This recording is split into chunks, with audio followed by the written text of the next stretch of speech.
That's sort of the model there. And this reflex won't happen. The pupil doesn't dilate, we end up not laughing as well.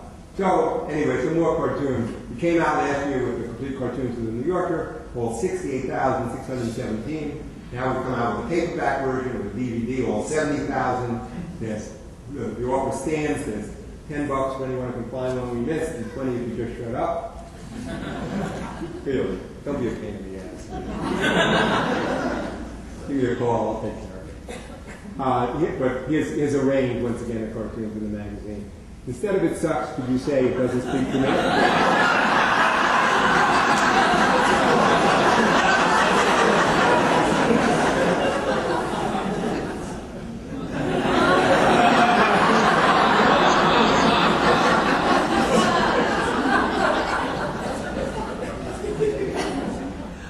Never ever.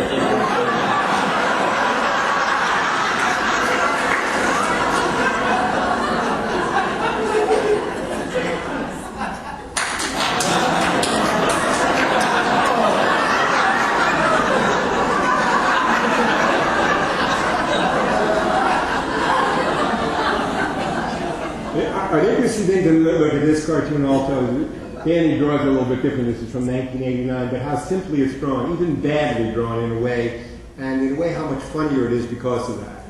Because the dog here going, the more realistically you would have drawn the dog, the less funny it would be. To you it was bad.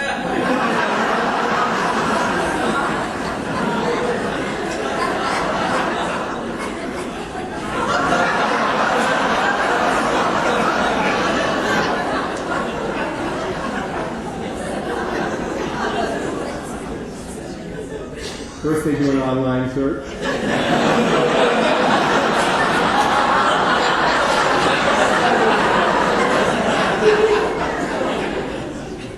I don't care if she isn't perfect.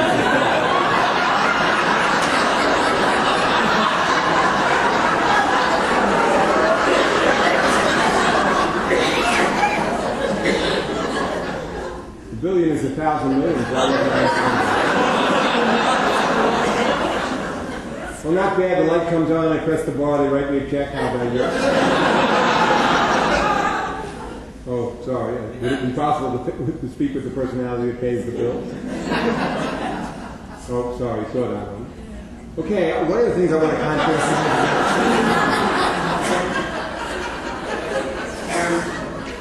the truth here, one of the things is that, you know, when you look at a lot of comedy, there's types of aggression.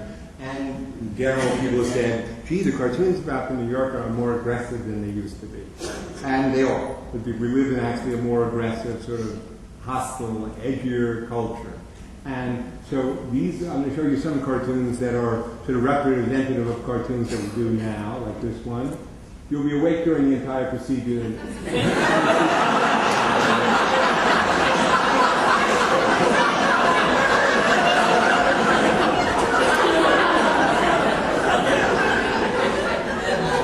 You know, very sort of aggressive, very cool. Also clearly a gag, in that we cannot imagine. In other words, the situation is this creative situation that appeals to, when you think about it, to really our fiendish influence. But on the other hand, it's only a cartoon. You know, it's like, one of the things that cartoons do is they, you know, we have people we're close to, people that we love, but in general, people piss us off. Because when you think of the incidents in your life and who's caused you problems, really, they're the worst. And as long as we can remove the moral dilemma and let our hatred out, as long as no animals are hurt in the production of these cartoons, then you know, so, I mean, I can tell a very, very dark joke, you know, and one of the things is that when the jokes start heading off to the violent, I said it's got to be a violation of the normal, but the normal at the same time.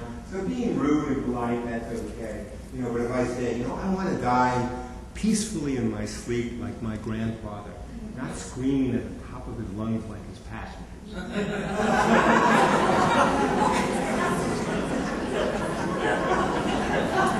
Now we can laugh depending like how sensitive you are, but you know what, there are no cats. There is no grandfather.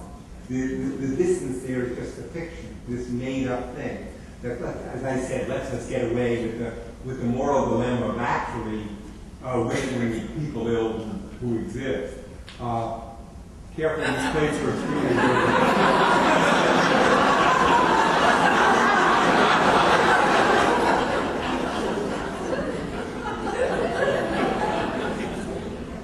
I started my vegetarianism for health reasons, then it became a moral choice, and now it's just an order.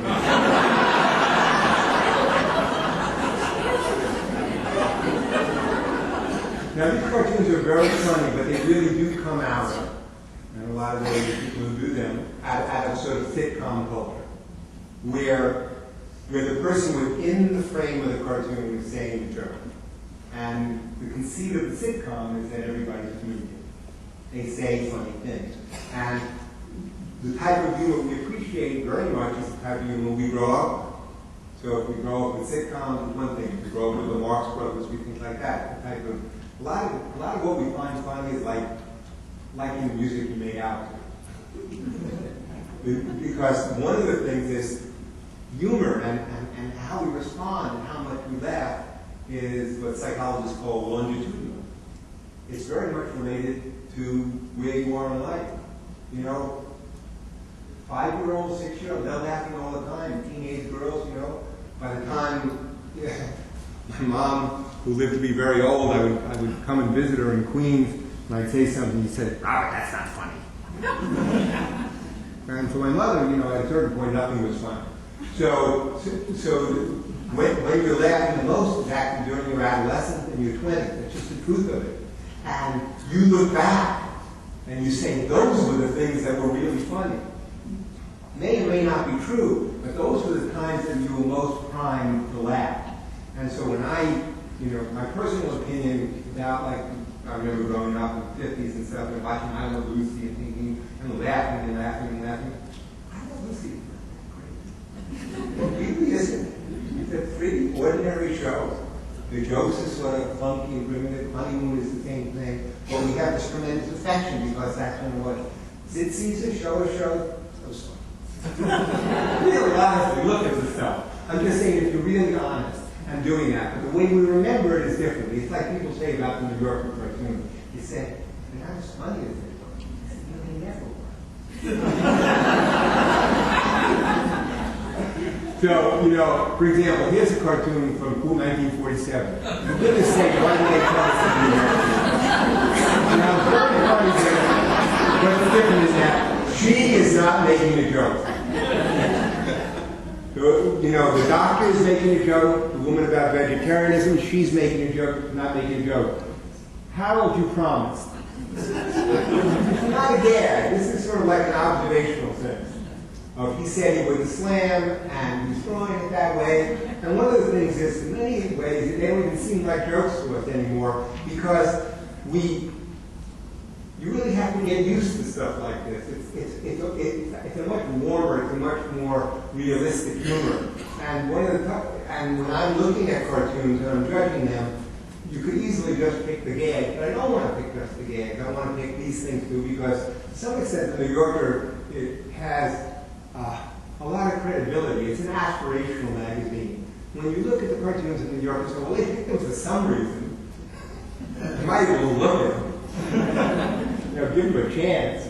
But cartoons are a lot the same. 1942, I just got to 1998.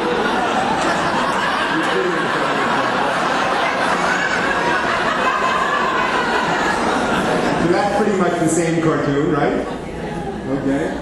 1956, Someday My Boy All This Will Belong to William Jackanoff. 1998, Someday Son All This Will Belong to Bill Gates. Very similar.